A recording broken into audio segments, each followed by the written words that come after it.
বাংলাদেশের সেন্ট মার্টিনে গেলে আপনাকে অনুমতি নিয়ে যেতে হবে। কেন? আমাদের বাংলাদেশের একটা জায়গায় যাব, অনুমতি নিয়ে যেতে হবে, যেটা সবসময় ছিল।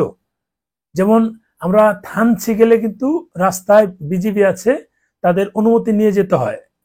বিজিবি, হ্যাঁ সম্ভবত বিজিবি আছে। থানচি যখন গিয়েছিলাম অনুমতি নিয়ে থানচি যেতে হয়। সেখানে যেহেতু মানে বিচ্ছিন্নবাদীদের আনাগোনা বেশি, যার ফলে এই তারা আমাদের তথ্য নিয়ে বা অন্যান্য বিষয় ক্লিয়ার করে সেখানে তারা যেতে অনুমতি দেয়। এখন সেন্ট মার্টিনে সেম ঘটনা শুরু হয়েছে। সেন্ট মার্টিনে কোন দেশের সন্ত্রাসী এসে ওখানে বেঁধেছে? সেন্ট মার্টিন তো ছোট্ট একটা দ্বীপ, অল্প একটু জায়গা। এই অল্প জায়গাতে নিশ্চয়ই বড় বড় কোনো সন্ত্রাসী এখানে এসে তারা সেগুলোর নিয়ন্ত্রণে নেয়নি।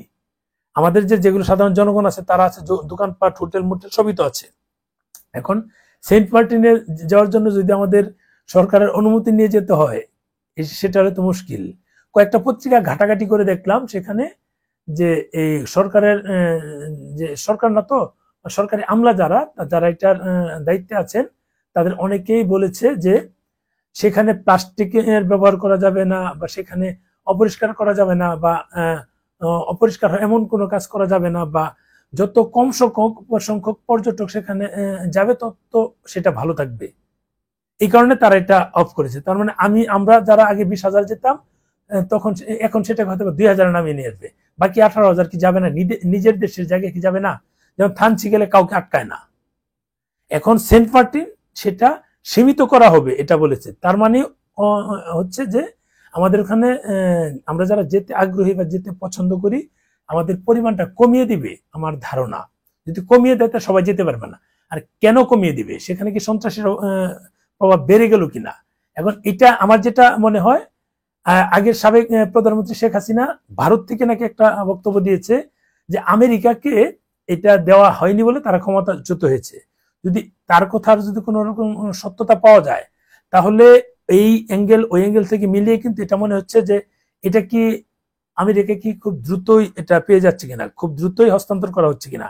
কারণ এখনকার যে তত্ত্বাবধায়ক সরকার যে অন্তর্বর্তীকালীন সরকারের যে প্রধান উপদেষ্টা ইউনূস সাহেব, তিনি কিন্তু আমেরিকার মদত পুষ্টে সব কিছু হচ্ছে। উনি এর আগে যখন আওয়ামী লীগের সঙ্গে ফাইট করেছে, সেখানে আমেরিকা সাপোর্টই করেছে।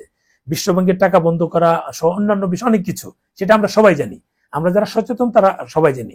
এখন যদি তাদেরকে দেওয়ার উদ্দেশ্যেই যদি এটাকে আমাদের সীমিত করা হয়, তাহলে আমরা ভারতের কাছে বিক্রি হয়ে গেছি অর্ধেক, বাকিটা আমেরিকার কাছে। তার মানে পুরো বাংলাদেশ কিন্তু আমাদের কবজাতে নাই, কন্ট্রোলে নাই।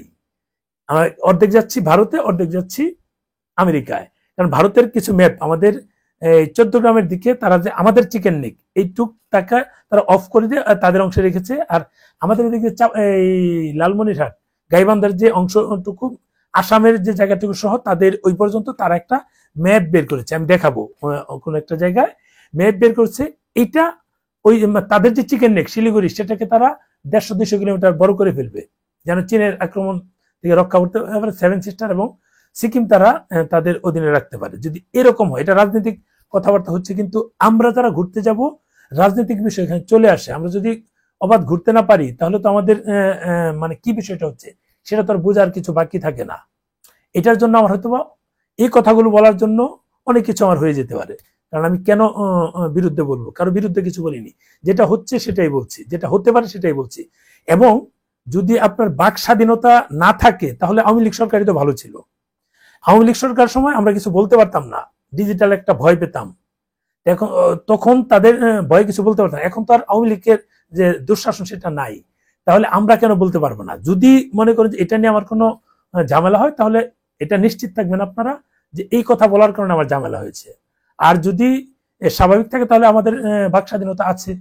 আর আওয়ামী লীগের যে সময় যে ডিজিটাল নিরাপত্তার একটা বিষয় ছিল, সেটা থেকে আমরা মুক্ত হয়েছি।